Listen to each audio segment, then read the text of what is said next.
Have you ever wondered what happens when brilliance is ignored, when loyalty is repaid with scorn, when a god decides love no longer matters?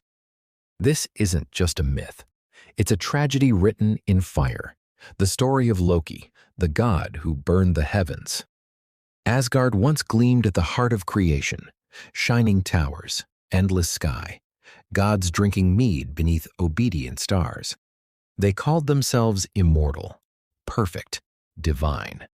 Among them lived one who was different, not born in Asgard, but of frost and fire, chaos woven into flesh. His name was Loki. Odin found him on a battlefield, a child of two worlds. He raised him beside Thor, thunderborn and unshakable. Thor was strength. Loki was intellect, sharp, mercurial, brilliant. While others swung hammers, he mastered language, illusion, the art of turning enemies into allies, and allies into fools. To the gods, he was a jester, a spark that colored their long immortality. When laughter faded, so did their warmth. They loved his tricks, but never trusted his truth. He was always the other. He felt it in every praise of Thor, every feast where his name was forgotten. He wanted to belong, not with power or glory, but as a brother, not a tolerated shadow. He saved them, again and again, finding what was lost, forging what could not be made, risking what others would not. Yet no songs were sung for him. Thunder was praised. The mind that won wars before they began was not. One night, in the Hall of Heroes, he stood alone. Golden shields, quiet fires, distant songs. The carvings showed Odin, Thor, Baldur, Freya. None of him. He laughed, softly, bitterness on every breath. I built their weapons, forged their peace, and still I am nothing, he whispered. Perhaps I was never meant to stand beside gods. Perhaps I was meant to remind them what they can lose. It was not rage, but revelation. From that moment, his laughter hollowed, his loyalty cooled. He stopped seeking approval and began collecting secrets of realms, of gods, of fate. He learned destiny is not carved in stone, but kept in silence, and those who listen long enough can change it. There is a saying, a god who laughs too long remembers why he weeps. Loki remembered. He saw proud gods fearing mortality, heroes needing villains to measure their worth, and he understood his role, the necessary darkness in their perfect light. And still, he loved them. He loved Thor. He loved Odin. He loved Asgard, the home that would curse his name. Love and resentment share the same fire, and his had begun to burn. Under Asgard's endless stars, he looked past the constellations into the dark. If they will never see me as one of them, he murmured, then I'll make them see what happens when I am not. A promise, not to destroy, but to prove that even perfection can bleed. In that moment, the son of fire and frost stepped out of their stories and became the author of his own. The god of fire awakened, and soon he would teach the heavens to burn. Asgard celebrated victory.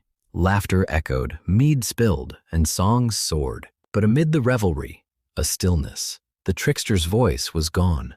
Loki wandered alone. His eyes, once bright with mischief, now held a quiet, knowing calm. He passed murals of battles he'd won for gods who never gave him credit. They praised his tricks, yet cursed his name. The god of mischief had become the god of silence.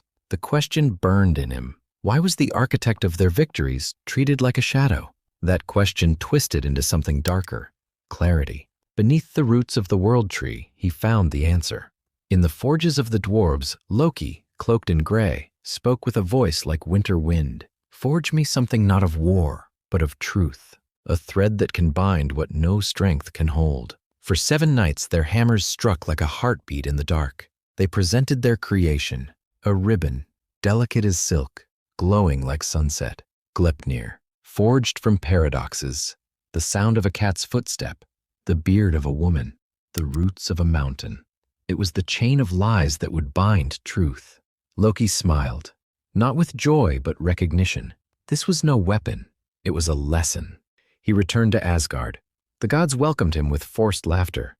Thor boomed, "Brother, just in time. We've found a sport to test which chain can bind the wolf Fenrir." Loki's expression did not change. Fenrir, his own son. feared only for his bloodline. "Try this one," Loki said softly. "It's light as silk, yet stronger than pride." The gods chuckled. They led the mighty wolf to the field. Fenrir growled, uneasy. He agreed on one condition. "If I cannot break free," he said, "one of you must place your hand in my mouth as a sign of good faith." The gods laughed, all but one. Tyr, god of honor, stepped forward and placed his hand between the beast's jaws. Then they bound the wolf with Gleipnir. Silence. Fenrir pulled, muscles trembling like mountains, but the ribbon held. The gods laughed again. In that moment, Fenrir's eyes met Loki's. A truth passed between them, of betrayal, of broken trust. Then, with one bite, Fenrir tore off Tyr's hand. The laughter stopped. Odin declared it justice. Thor called it necessary. Loki said nothing. That night, as the feast resumed, he sat apart, watching the firelight on their faces. Pride, ignorance, and fear dressed as glory. He whispered into his cup, "They have chained my blood, but soon they will learn what cannot be bound." The flames danced, and Loki knew. The gods' world wasn't eternal. It was fragile. He would be the one to reveal it, not through rage, but through truth, not with war, but with chaos that whispered. For chaos, he realized, was not destruction. It was revelation, and in the silence after laughter, Loki's plan began. Asgard had never known sorrow, until the day the light died. Baldur, the radiant god of joy, lay cold and still. No song rose in Valhalla. Even the stars seemed to fade. Frigg fell to her knees, her voice trembling as she whispered her son's name again and again. Thor gripped his hammer, but thunder itself had lost its voice. Odin, the Allfather, stood silent, his one eye burning with grief and guilt. "Death will not keep my son," Odin swore, voice carved from stone. "Not while there is breath in my chest." He summoned Hermother, swiftest of the gods, and pointed toward the shadowed horizon. Hermother mounted Sleipnir, Odin's 8-legged steed, and plunged into the void. For 9 nights he rode through storm and darkness, past rivers of souls whispering his name, the dead reaching out with cold, longing hands. At last Hermother stood before Hel, half woman, half corpse, enthroned on ice and bone. "Queen of the dead," he pleaded. "The world weeps for Baldur. Let him return." Hel's eyes, cold as winter, studied him. "If all things mourn him, he may return. But if even one refuses, he stays with me forever." Hope flickered in Hermother's heart. Hermother raced home. Word spread like wildfire through every realm. The gods pleaded, mortals cried, animals howled, even stones wept. The world itself seemed to mourn. But in a lonely hut, an old woman by her fire refused. "Let Hel keep what she has," she muttered. That single denial sealed Baldur's fate. The gods soon learned the truth. The woman was Loki in disguise. Thor hunted Loki across burning forests and storm-lashed seas. When Loki was caught, he only laughed. "You needed me to bring an end." They bound him beneath the earth, iron chains biting deep, a serpent dripping venom onto his face. Each drop burned like fire. Each scream shook the world. Odin watched in silence, the weight of prophecy pressing on his chest. He knew this was not vengeance, but destiny. Baldur's death was the first crack in the wall of eternity. Ragnarök, the twilight of the gods, was now inevitable. Fire would rise, oceans would swallow the sky, and Loki's laughter would echo one last time before everything fell silent. The sky splits, thunder shudders, the heavens bleed fire. Gods stand beneath the end, knowing, waiting. Jormungandr writhes, vast and ancient. Coils tighten, poison spills. Black waves devour the shore. Thor's hand grips Mjolnir. Lightning dances in his eyes. Loki, unbound at last, stands calm. Prophecy's child, ready to play his part. Ash reigns. The world's ruin grows. Odin's gaze is steel.